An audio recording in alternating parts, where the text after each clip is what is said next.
Welcome, everyone. I'm Dave Klein. Welcome to our broadcast about executive understanding of cyber risk and risk reduction. Today, every enterprise, no matter its size or its business, is dependent on IT innovation for survival. And what we've learned that having a business executive understanding about cyber risks is really kind of critical. And the key is because cyber risk can lead to real financial losses if they're not taken care of. And so what's important is for executives to learn how to understand these risks and better yet, even reduce them and take that risk level to an acceptable level. So today we're going to discuss cybersecurity risk, how everyone's a target. We'll talk about how business could drive risk reduction is key for success for cybersecurity programs. An executive, we're going to arm you with the ability to ask the right questions and to be part of that conversation because it's really, really kind of critical. And also give you a non-technical understanding of what we call extended security posture management, which is something that you use to help with this. But first, we have Dr. Magda Chelly, an award-winning global cybersecurity leader. IFSec Global has listed her as one of the top 20 most influential cybersecurity personalities globally. After years of experience in information security officer in several multinational organizations, she co-founded a cybersecurity startup. Welcome, Magda. How are you today? Hi, Dave. Thank you very much. I'm very good. And what a wonderful introduction. Really appreciate it. Well, it's great to have you here. I'm very excited about this topic because it's so critical. So first things first, I know that you and I have been in this field for a very long time, and we're always dealing with cybersecurity and trying to explain cybersecurity to the executives and to business and to really have them understand the kind of financial losses that come with not understanding that risk. How do you get this across? This topic is extremely important, Dave, and we keep on mentioning that it's important for the cybersecurity industry to communicate to the business stakeholders about cyber risk and how they might or it might affect the company itself. But I think there's a fundamental challenge in our industry, and the challenge is understanding what cyber risk means specifically in order to be able to communicate about it. So what is cyber risk? Cyber risk is basically any harm or unwanted harm that happens to the company, leading to financial losses, disruption, damage to the company's operations.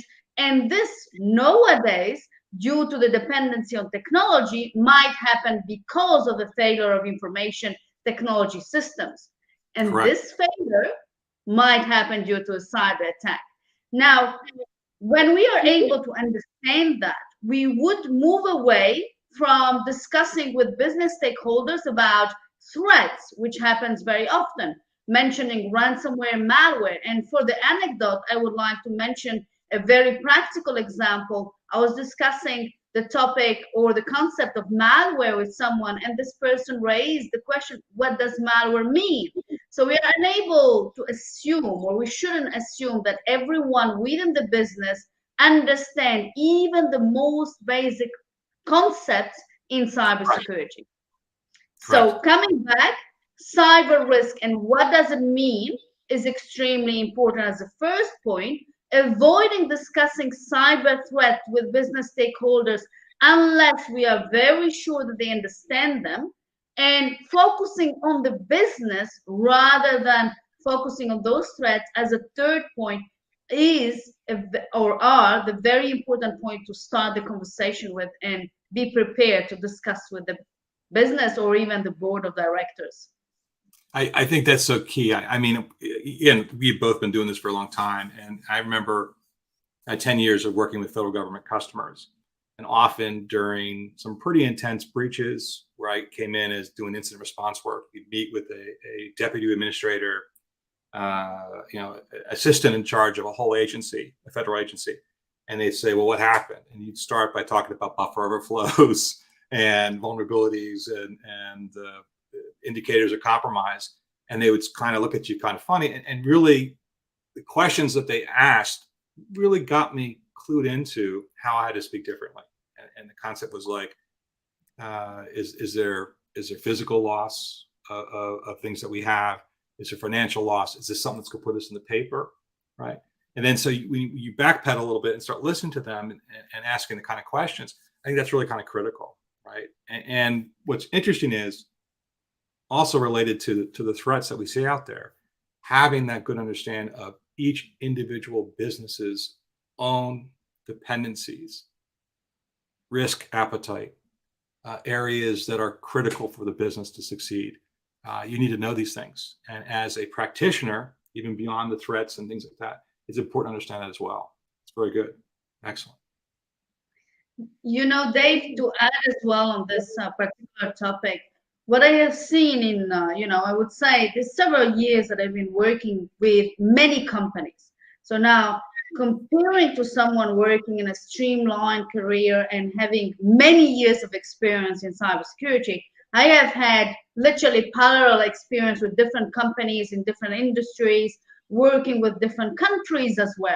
And every one of them had a different level of maturity, a different level of expectations, a different level of understanding.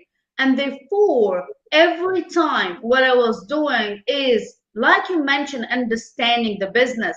But understanding the business is as well something that might be subjective for cybersecurity practitioners. So what I have been doing very often, I would take the financial statements of the company that are published, for example, and available publicly, and read them.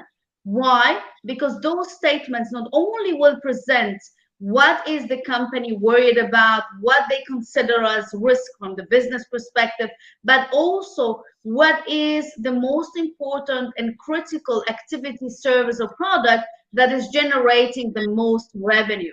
And at the end, that's what the business is concerned about, is what if that particular most important product or service gets interrupted and my revenue drops. Is not in its sense concerned about just general cybersecurity unless we very clearly define that link between the cybersecurity and the eventual cyber risk and the main revenues of the company that might be affected due to a cyber attack or eventually data breach, or both, depending on the scenario. It's fascinating. I remember one time, actually several times, dealing with specific agencies who felt that they were too small to be affected by espionage, for example. And in one particular situation, they asked me, well, why do you think they did this? I said, well, you're in charge of all the different food depots, imports in the United States. They want to know how to get past an inspection with maybe something that isn't quite right. And they're like, oh, right. Because I understood their business and what they were supposed to be doing, right? So the key is, I think that's really important. And a lot of times when you're out there and people see things about ransomware and other types of critical threats, they say, well, it can't happen to me. Well, no, if your business has anything that is dependent on IT and like that, you can absolutely be a target as well. Definitely. So, yes, when we talk about this dependency on technology and the business perspective, I believe it's really good to take proper practical examples. So if we're talking about a financial company that is eventually regulated, and in Singapore, for example, their priority is to ensure the integrity of the transactions, increase revenue by increasing the transactions and keeping compliance, because that is what allows them to continue their business activity.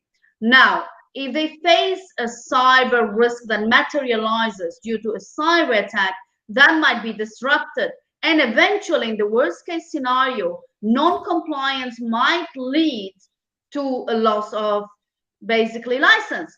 So you cannot even operate. Now, this is in the financial world. It's simple to understand or explain because of that compliance requirement from the Monetary Authority of Singapore, which regulates the industry. But let's shift into an industry that is not regulated at all and consider manufacturing. Manufacturing is a substantial and a critical part of the supply chain nowadays. And we have seen what happened with the pandemic, a disruption all over the world. However, what is missing is also the understanding of how manufacturing got disrupted during the last years with the adoption of technology. And that adoption might sometimes not be just as clear like in or as per other industries, because it's not just a computer, it's not just emails. We're talking about industrial systems that are connected to, for example, tools, connected to Internet of Things devices that allow them to improve productivity, reduce cost, have real-time monitoring of the supply chain in general or the production line. So again, understanding the business, and that business that is not regulated still might tremendously be affected by a cyber attack on their production line, just creating huge financial losses. Absolutely. Absolutely. The other thing I think was really interesting when you look at business risk is a lot of times people fail to understand how today most of our enterprises are so interconnected. You talked about the example of the factories and being dependent on deliveries of goods just in time to make different things and stuff like that. You know, it means that all our enterprises are tied neatly and close together. So the idea is often your risk may not be your risk, but also a third party risk. You may have an HVAC vendor, in the case of Target a few years ago, who was hit with an attack on their cash processing machines and things like that. So talk about third party risk a little bit. Well, I think, Dave, first of all, in Asia Pacific, what I have seen, the third party security management in general is at a lower level, in that sense that is, especially for small and medium companies, not considered as a priority. Now, there are various reasons for that. First of all, they might have a lower level of maturity and understanding of why cybersecurity is important. And that very clearly relates to what you mentioned, like they do not see being a link, for example, or the weakest link in that supply chain. And again, I really like to give practical examples. So let's take a small boutique company that is developing software. Now that software is developed with security weaknesses, and then it is sold across different customers in Asia Pacific. Now, cyber criminals will find that weakness and then eventually lead to that software being allowing cyber criminals to compromise the clients of the boutique company. So it's not the company itself that is building the software that will be compromised, but all of their clients. And I like to mention this is a perfect analogy with scalability in business. Cyber criminals will look at that as well. So why not compromise a smaller company that might have weaknesses in the overall approach to cybersecurity, leading to a massive cyber attack across all of their clients and across everyone else as well on the journey. So I think, again, this perception that we are only the ones that need to be protected, first, it's wrong. We are part of an ecosystem, and we are not just protecting ourselves. We need to ensure that we protect the way of how we collaborate as well. And the second point is that we are not a target. And this, again, it depends on the industry. If you are a regulated industry, you comply because there are financial implications immediately following a non-compliance. But if you're non-regulated, then you need to understand that link and dependency that you have with technology and with other stakeholders in the ecosystem that still might lead to financial losses that are related not only to disruption of activities, but as well to reputational loss. And I want to actually address that specifically, Dave. Very often, companies say, oh, but reputational loss is not quantifiable and it's not something that I can very much understand. But again, it's a view that comes from only one perspective. In business or in economics in general, building a reputation, acquiring customers have a specific cost. Therefore, if you lose that reputation and you lose your customers, you need to invest additional money to recover that reputation and to acquire new customers. So there's also churn, which is as well something that you calculate. So a bigger perspective onto what are your financial losses as well, very important. It goes beyond just the immediate disruption of business activities. That's really fascinating. I think also ransomware also gives us a great example of what what expense is beyond just paying the ransom. Right? In the case of ransomware, companies are down, they need to recover. They either pay or not pay, but in any case, beyond that, there's all sorts of additional money that needs to be spent on imaging systems, bringing them back up and running, getting additional security doesn't happen again, additional insurance costs for cybersecurity risks because now you've been breached, as well as you said, reputational loss, right? So you think about the things like that, it's really quite interesting to see. And often, again, with ransomware, there are ransomware gangs that go after various levels, from small company, medium company, or to large companies. Very interesting. Very cool. How does I really sorry, Dave. Yeah, I really like the example of ransomware, and I think it's a very good one to make sure that our audience understands the consequences of a cyber attack on a business. So you mentioned the reputational loss, but I like to bring again a very practical case. So a manufacturing company being attacked on their production line, not considering that environment as exposed, and that attack leads to a complete inaccessibility of their systems. So therefore, the production line is stopped. Now, when that happens, the business, again, in the case of a ransomware, the business is faced not only with profit loss, because any delay in that production line will immediately cause financial losses. So already very clear impact on the business. Then, of course, anything that requires cost to recover, and those costs of recovery are not only paying or not paying the ransom eventually, but they might be as well related to buying new equipment, because in those industrial systems, if you suddenly interrupt some of those specific devices, that might not be functional anymore. So that as well is something that we don't think very often. We might as well see costs related to just IT, or eventually cost of overtime for employees flying from other countries, requiring to work overtime to recover. We might see cost of legal, etc. And the list goes way beyond just the IT recovery costs.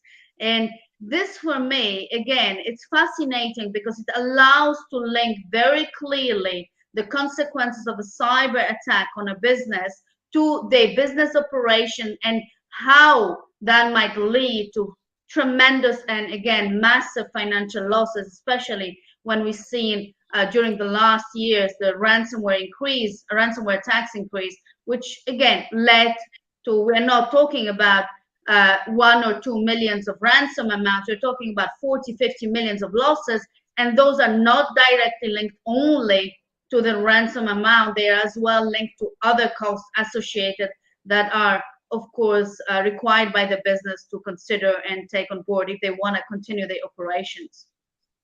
Very good. Very interesting. So with that said, when you think about cybersecurity today, I often call it a three-sided coin, right? A three-sided coin, which is an optical illusion. I don't know how you do that, but a three-sided coin, meaning that you have cybersecurity, you have IT and DevOps, and you have the business. So you have these three different teams working together to really make something effective and work. Talk to me a bit about past experience where you saw something that did not have executive participation. What happens when you have a cybersecurity initiative or an IT initiative without business participation? Well, first of all, when it comes to collaboration between different departments and involving the business, there's always the traditional challenge of having the right communication and aligning the priorities and goals. So the business will have a very clear priority, for example, delivering a software, delivering a product on time to the client as per the contractual requirements. Now, we know very well that sometimes gets, very often, by the way, gets delayed just because how it is in software development or in general product life cycle. And when that happens further due to a security challenge, then it becomes really problematic. So if I take your question around like what happens when you don't have a clear alignment between the technical teams and the business, you actually end up eventually delivering a product or a software or basically delivering a risk to your clients without understanding it. And you're thinking that you're reducing the cost because often as well there's a penalty, financial penalty, if you don't deliver a product in time. So you're thinking that you're actually avoiding that, but what you are missing as a business stakeholder is that that penalty might be actually less than the consequences that relate to that product being vulnerable delivered to a client, not with the right security, but as well eventually being open to supply chain attacks and being a conduct for additional attacks within the client. So again, the pictures or the scenarios can be varied, and the most, again, important factor is to consider the business priorities, talk with their language, and not focusing only on the IT and technical stuff, because in that case, we're never going to get where we want. And what we want is to ensure that security is implemented by design, that is implemented with the right cost associated, and not considered as a business inhibitor, but a business enabler. And that is also something that I believe is only achievable if we talk about business priorities, goals, and ROI, or return on investment. That's critical. I think that's the biggest thing when I talk about a three-sided coin, is the fact that when you get the three groups together, it stops being three silos of independent thought and becomes a more creative group than when they work together. Because the idea is that not only does the business people set forth the mandate on what risks do I have by doing it this way? Is it within our risk profile? Could we be doing it in a less risky fashion? So the questions go from why isn't this delivered? Why isn't it here? To risk-based questions for delivery and stuff like that. And on top of that, security staff working with the IT and DevOps staff begin to understand what they're trying to do and what their goals are too, right? So it becomes more of a situation where all three groups are learning from each other rather than kind of a conflict model. I think it really works out really well. Excellent. And I think, Dave, while we talk always and very often about the security aligning with the business and the fact that we need to align with the goals of the business, and business needs to take consideration of the security priorities, we need also to understand that it's from our side, we need, as security professionals and practitioners, to consider that the business has other priorities than cybersecurity. And what do I mean practically? You cannot ask a business to fix everything in a software, even the low findings or the information, which I have seen practically happening before going live. You will losing credibility, and of course, again, that part is not manageable for the business, because business will not exist without the client. So they need to find a balance, and the collaboration between the different stakeholders will allow that balance to be achieved. From the business perspective, they need to understand why they will listen to the cybersecurity and why they will consider it as part of the project. And the cybersecurity needs to understand the business priorities and align without going into everything needs to be fully secured and we need to fix everything because we have some findings. That doesn't work, and it usually creates the opposite actually result. You're being sidelined and you are not being involved in the future projects. So I wanted really to point that out. It's a balance and a collaboration. It really is. It is. And again, it's the security people not being the Dr. No, right? It's the one them working with the various other teams, understanding here's the business values, here's risk appetite for business, and IT understanding why they do things. For example, let's say you're working with an IT staff and they chose an open source code for an application. Well, you may find out they have $100,000 associated for this project, and that's what they could afford. So you can say, well, you know what? Let's approach a business because this is a high ticket item for the business value, and say, hey, listen, this should be more secure. Why don't we add some additional things for maybe $10,000 more? And then we'll feel good about it. So the idea is really working together versus being on different teams and things like that. So another topic about business and trying to reduce risk. The biggest thing today is with all the threat actors, with all the vulnerabilities, with all the changes within enterprises, which we call enterprise drift, right? All the configuration changes and things like that. It's very difficult to just have one period of time to make an assessment. You have to have a baseline and trending. Let's talk a little bit about baselining and trending in the light of a business executive. How would you explain baselining and trending to an executive? I think, Dave, first of all, I would like to come back to one important topic as well, or concept, the risk appetite. You have mentioned it on several occasions, and it is a critical aspect that needs to be understood by the stakeholders, and as well where the different stakeholders need to align on. Now, when we talk about risk appetite in traditional business, that is very easy to understand. I don't want to lose, for example, more than 10 million per year, and that's part of my forecast, my understanding, and as well, I will consider that as a risk appetite. I might have a bigger risk tolerance, but that's where I want to stand. Now, when it comes to cybersecurity, in order to take decisions, if that risk appetite is presented as, oh, you might get an attack, that will not allow the company or the business stakeholders to take an informed decision.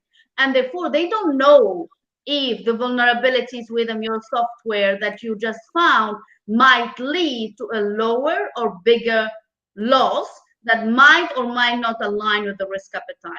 So this is as well something that is critical. And that, of course, links to understanding the financial cost associated with a cyber attack, at least to a certain degree. And I know that's something that comes up very often, but we are unable to have any accurate quantification of losses. Well, I do believe 100% that it's better to have at least some visibility than none at all, and coming with a qualitative approach that is based on, oh, it's a high risk for you, because that is not going to be endorsed by the business. So this is to close that particular topic that I believe is or might be very valuable for the audience. Now, if you come into the assessment, it is all part of a question that I get often is how frequent should I do my assessment, or how should I take on board the security assessment that I do within the company? I don't know. And those questions come from the business stakeholders. They really don't know how often should they assess their security posture, how often they should find out about their vulnerabilities, weaknesses across people, process, and technology. So the question is based or showing that there is as well a lack of understanding. Why do we need to do the assessment? Now, an assessment will help you to understand and identify weaknesses across your environment. Those weaknesses / vulnerabilities might be across your people, process, or technology. And most commonly, what we see nowadays is a focus on technology with, for example, continuous monitoring or vulnerability assessment or web applications, something that is there and helps the company at any point of time having that visibility. Now, this is linked to the risk appetite. In my view, if you want to understand as a business your weaknesses once every 10 years, it might mean that you're not ready to address an evolving posture at a specific point of time, because within 10 years you have changed. So again, probably the audience saying, oh, sometimes she is addressing the business, sometimes she is addressing the cybersecurity. Yes, because it's an ecosystem. We're working together.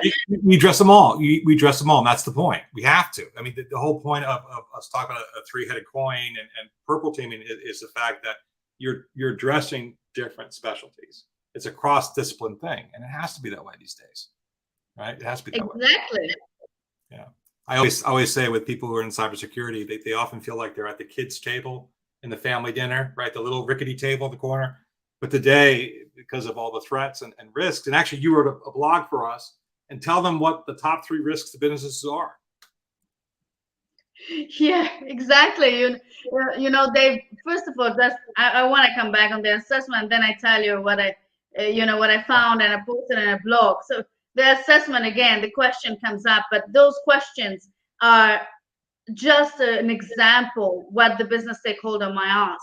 So what makes a difference is how our cybersecurity practitioners in general, our industry, will answer to that.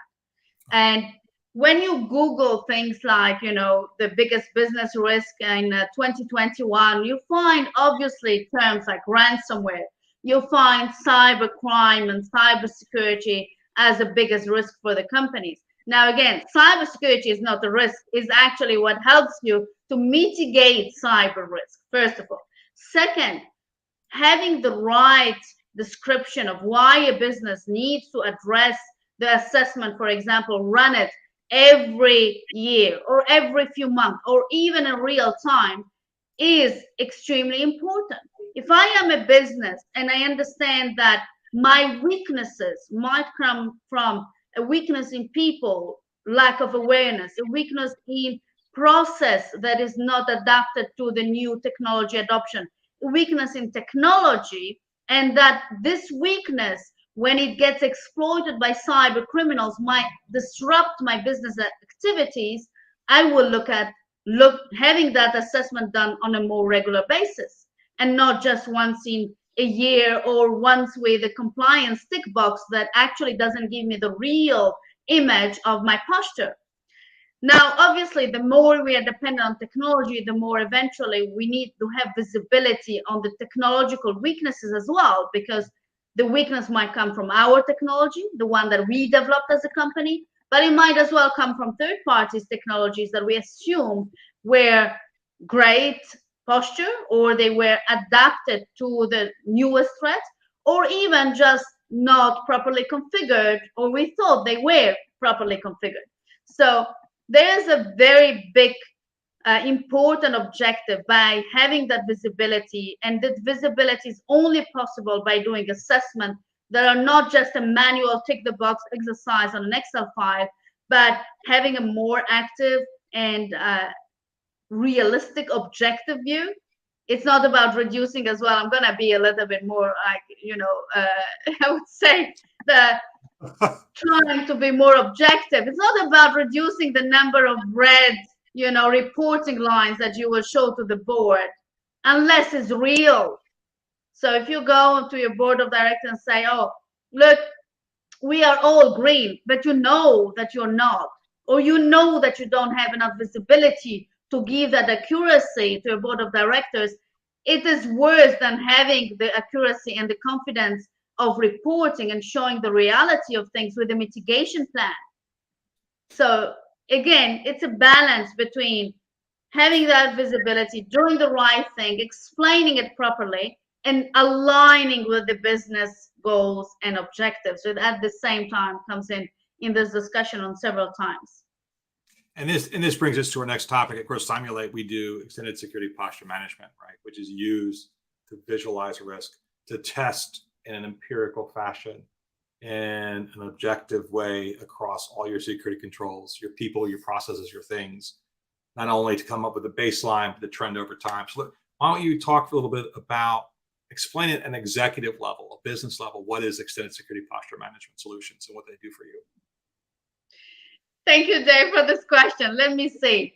So first of all, I think what is really important is starting by the fundamentals. So I would start explaining our business is focused on activity A, activity B. Activity A is using a technology that we developed in-house, and activity B is using a technology from a third party.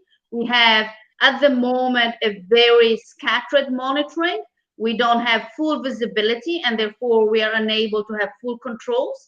I would raise the potential risk of business disruption due to misconfiguration, human errors, or other vulnerabilities / weaknesses in especially those both tools. We are in a continuously evolving environment, and therefore my priority as your cybersecurity professional is to give you that visibility and ascertainty, or basically confidence that we gain further visibility of where we stand. And to gain that visibility of where we stand, we should have posture management, or that continuous assessment of where are our weaknesses, so I can implement and manage that mitigation plan of mine that costs definitely less than the cyber attack. And again, this is an example, but I would add numbers. So bringing the big picture, showing that I know what are the business goals, showing that having control of everything is not possible just by knowing from, for example, compliance exercises or internal audit, for example. I need something more. And the best is to simulate and monitor the real posture. And I would like to emphasize on the word simulate, because it is extremely relevant to a company to have a practical visibility of what really can happen. So, and this applies for everything. There are stress tests in financial industry. What will happen if the company loses, I don't know, 5 billion? They might not be able to recover. Why we don't do that in cybersecurity, but we do it only, for example, with penetration testing on one specific web application. Well, we all know that that's not effective to understand how the company can be compromised. It's not by doing a one specific test on one specific application that we're going to have that control and visibility. And I think, of course, this relates as well to cost. So if we want to do those kind of intrusive tests across all enterprise application, or even a smaller companies, even worse, they don't have the budget. So in order to have that visibility and assurance of where we stand today against not only technical weaknesses, but human error, misconfigurations, is best to use a tool that allows us to simulate cyber attacks. Now, when we have that, we are certainly in more control of our weaknesses, and we are able to address them before cyber criminals do. So the concept is there, and it's fabulous because you can test different kind of things. And I just would like to make very clear day for our audience. It is really something that I believe in, and it's the advantage of that is very clear if you're comparing about penetration testing. If I'm a criminal, I'm not going to knock on your main door to rob you. I'm going to try to find other weaknesses, and that applies in cybersecurity as well. It's really kind of critical. And I think about in my whole life of doing this and working with customers and trying to explain risk and stuff like that. Before you had offensive testing tools like this, it was very difficult in an environment, a production environment, to show them threats in real time safely and show them if they would succeed or fail. Right? It's almost like you get in behind the wheel of your car. The car has been crash tested by engineers, at different places and stuff like that. So it's going to be safe. The key is this allows you to do the same for your environment and to thoroughly test it over time. There's several other things too, I think, that are important. We talked about the communication between business, IT, development, and cybersecurity.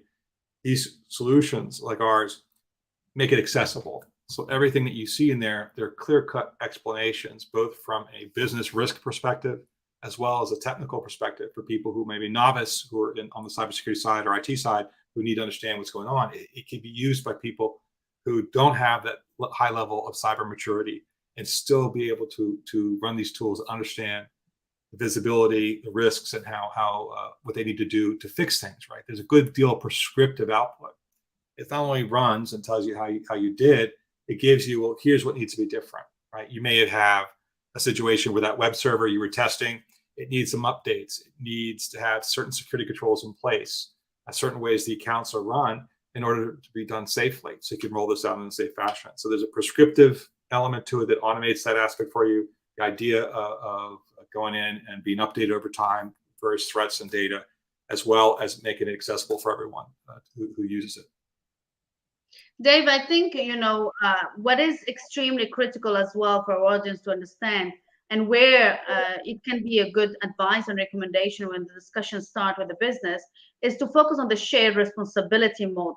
So nowadays, more and more service providers are actually having a model based, again, on a shared responsibility with the customer. What does it mean? It means that not every security control will be implemented by the service provider, but the customer will need to configure, will need to add eventually some security controls. And a very good example of that is cloud. And while it might be obvious for security professionals, it's not for businesses or for business stakeholders.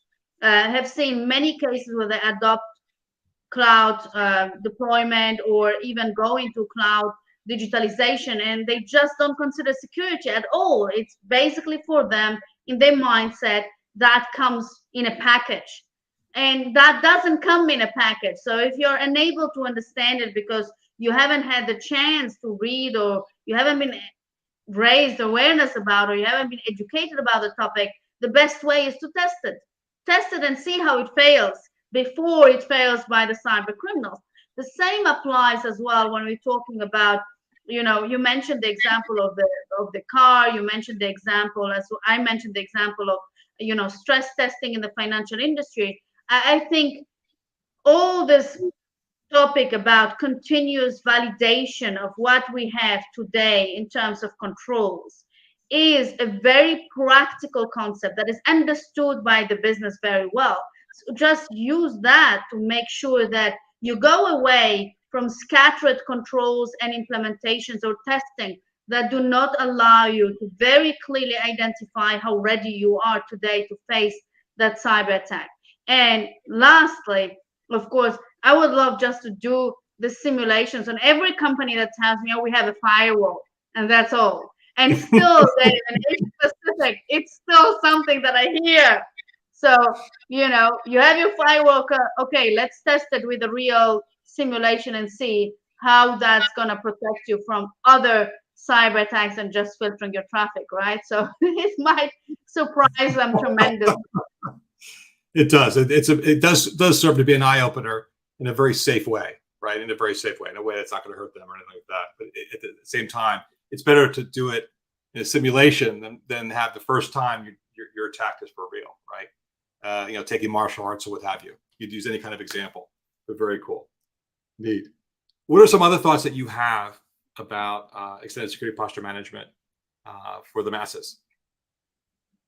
Well, I would say, if I go back on our discussion, and again of what we discussed from the initial concept, I think first of all, always remember that the business stakeholders do not have the knowledge that you have as a security professional. So if you're a business stakeholder, please understand that cyber risk is a business risk, but not because I'm just saying it, it's because a cyber attack might disrupt your operational activities.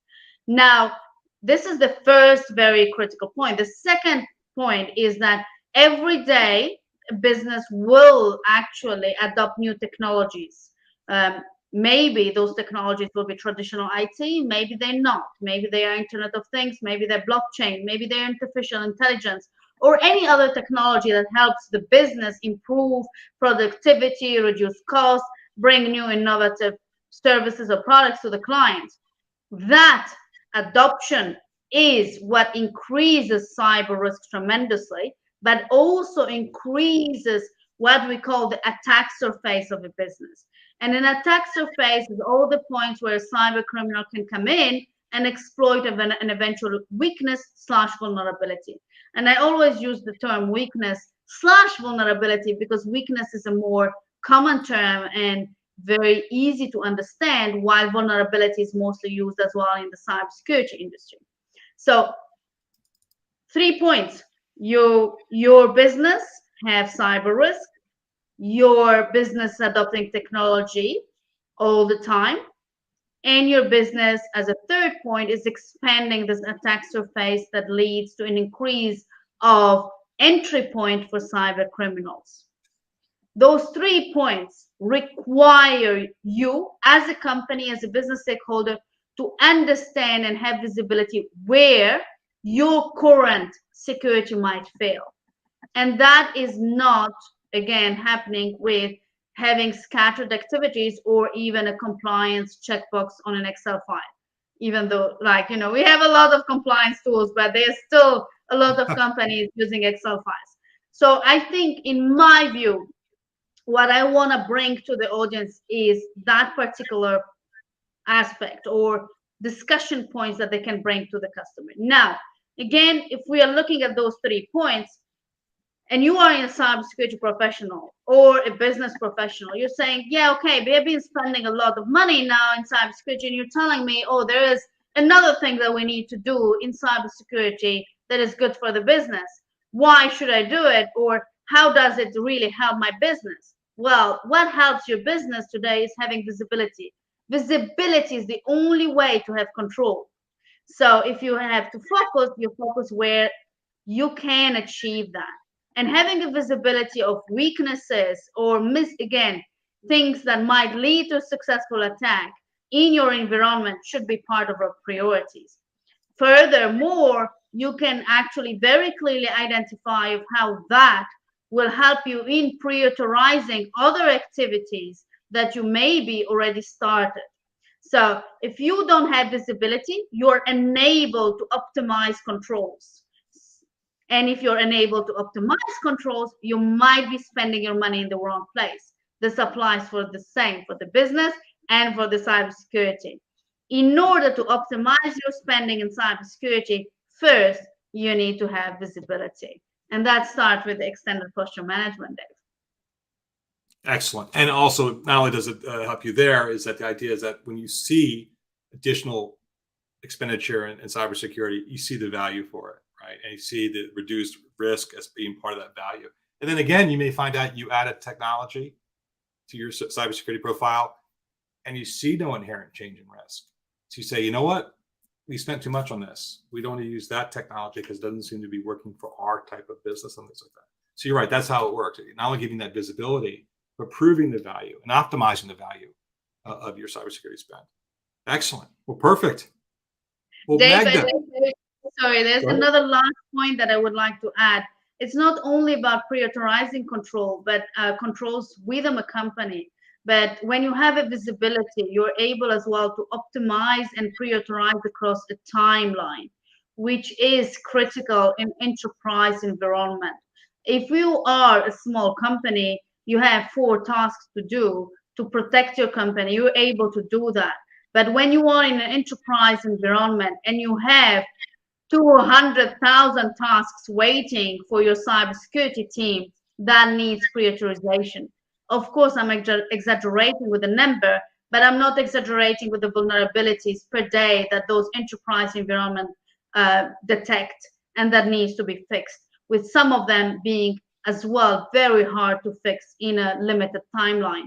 So having visibility allows prioritization and optimization of controls, as well as the cost associated, but as well it helps to ensure that you optimize the time spent with the mitigation activities that you need to undertake and that your cybersecurity needs to undertake.